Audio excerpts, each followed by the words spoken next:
હું રાજેન્દ્ર ચંદ્રકાંત કનકરા, જામનગર જિલ્લા બસ association chairman.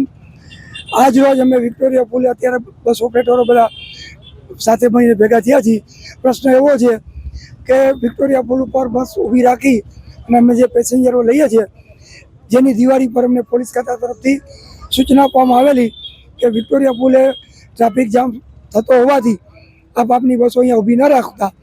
પણ અમારા કેટલાક ભાઈઓ અમારી સૂચનાનો અમલ કરતા નથી, જેના કારણે આજ રોજ અમુક ગાડીઓ ડિટેન કરવાની વાત હતી, પણ અમારી રિક્વેસ્ટ માન્ય રાખી અને ફક્ત મેમો આપી અને ગાડીઓ જવા દીધી.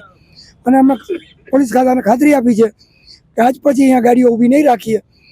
પણ સરકારને એક વિનંતી છે કે અમને ક્યાંક વૈકલ્પિક જગ્યા આપે, જેથી કરી અમે વ્યવસ્થિત બસ ઊભી રાખીએ અને પેસેન્જર લઈ શકીએ.